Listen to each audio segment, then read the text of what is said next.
Alright, so welcome back to Tell Your Story. Usually on this channel what you find is that we do a lot of videos that are based on sobriety, addiction, and we talk about those things. But we're going to take it to the next level. The whiteboard that you see behind me is going to be used for a more hands-on video. We're going to start doing some things that require you to use, say, pen and paper. So make sure you're writing these things down because they're really important. We want to make sure you've got just as much visual as you do information coming from us. So be ready because the classroom session is about to start. What are we talking about? We're talking about labeling yourself an addict, whether or not that be, a person who drinks alcohol too much or somebody that's been sticking a needle in their arm, something like that. What is labeling yourself an addict and why would you do that in the first place? Well, let's get started with a couple of basic questions. First question you need to ask yourself is, who is the character of this story? Who is this video for? Well, ultimately, this is a video for someone who's thinking that they might have a problem with addiction and a problem with drugs and or alcohol. It also could be for that person that has that problem. They know they have that problem, but they really don't want to put a name, or they don't want to bring out that idea. They don't want to say in the moment that they have a problem, and they don't want other people to know it either. We added a couple examples of those people that could be the character in this story. It could be the addict. It could be Joe Blow, who's teeter-tottering between his drug or whatever he's dealing with. And then it could be anyone that struggles. Anyone that struggles with some substance or something that really brings them pain on the inside. Second question we're answering is, what does this character want? In our story, this is a person who's going through some kind of pain.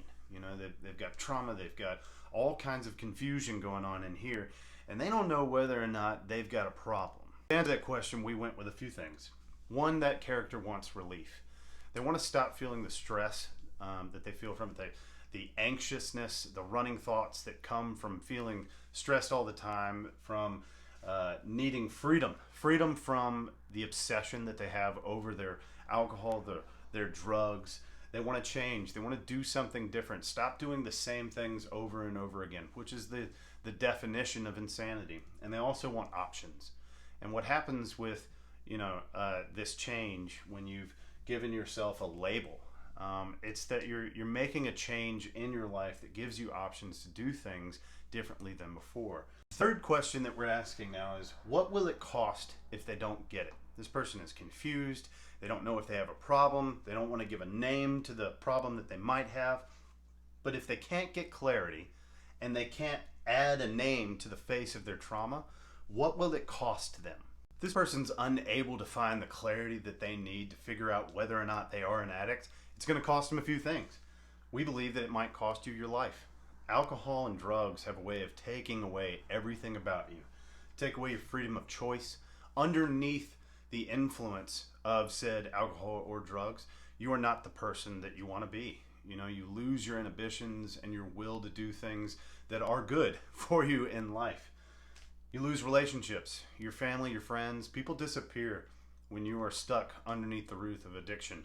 And when you're teeter-tottering, deciding whether or not you have a problem, if you cannot get that clarity, you'll never know what it means to be on the other side of the fence. And the last thing, health. We did say you might lose your life. That is a death threat, but your health gradually goes down. As an alcoholic, I know. I lost all kinds of weight, drinking too much, doing the things that I didn't need to be doing, rather than eating healthy and exercising and doing things of that nature. Question number 5, who or what helps this person succeed? Who is going to get this person to realize that they have an addiction and that they are an addict? Who is going to help them move to the next level, per se? There are ample amounts of tools out there that a person can use to get clarity on what they think they need to do next.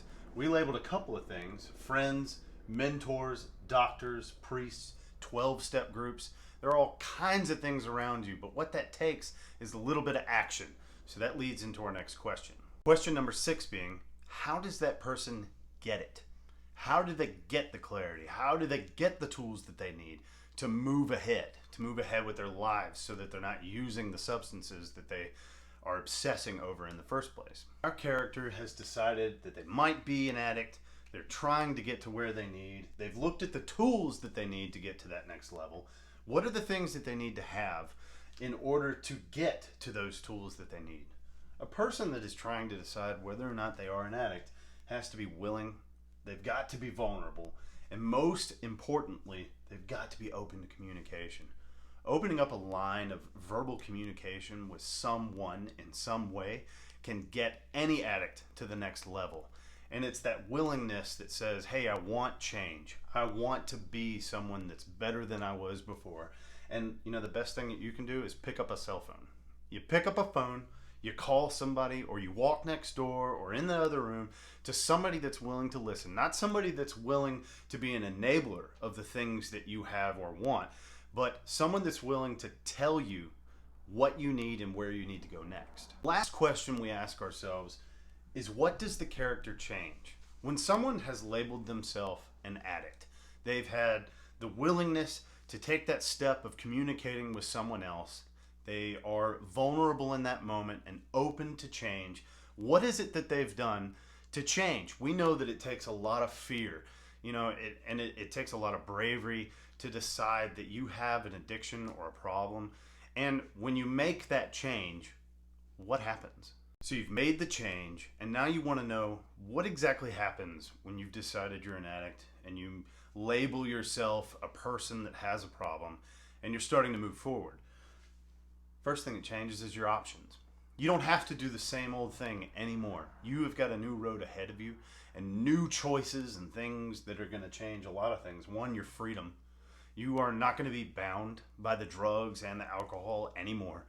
You have the clarity of mind to make different kinds of choices. You have self-esteem.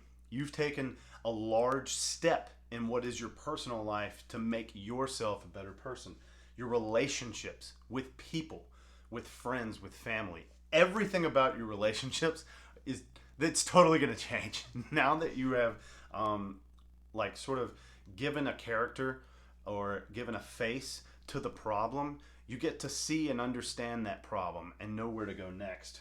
You're going to have a new perspective on life. I cannot tell you how much we enjoy our lives now that we've worked on ourselves and we've built relationships with friends. We've discovered the little things in life that make us super happy.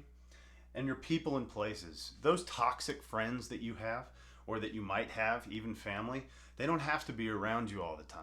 You get to choose who comes in and out of your life. Even the places that you go. As an alcoholic, I don't have to stop at the gas station anymore or go to the bar downtown to sing karaoke, because I know those places are toxic and they do terrible things to me when I decide to consume the alcohol that I used to be obsessed over.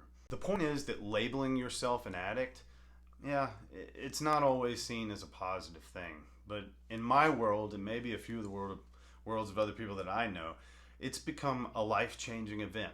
One where we sat down and we took a bigger look at ourselves, and we just became better people when we decided not to do the things that were making us bad people. Anyway, I hope you enjoyed the classroom session. Well, we've got a couple of more things up the road. I've got a huge announcement to make in the next, couple of days, where we're going to get heavy duty with the whiteboard and go to town on maybe more of a workshop. We'll talk more about that later. Anyway, thanks for watching, and we'll see you in the next one. Peace.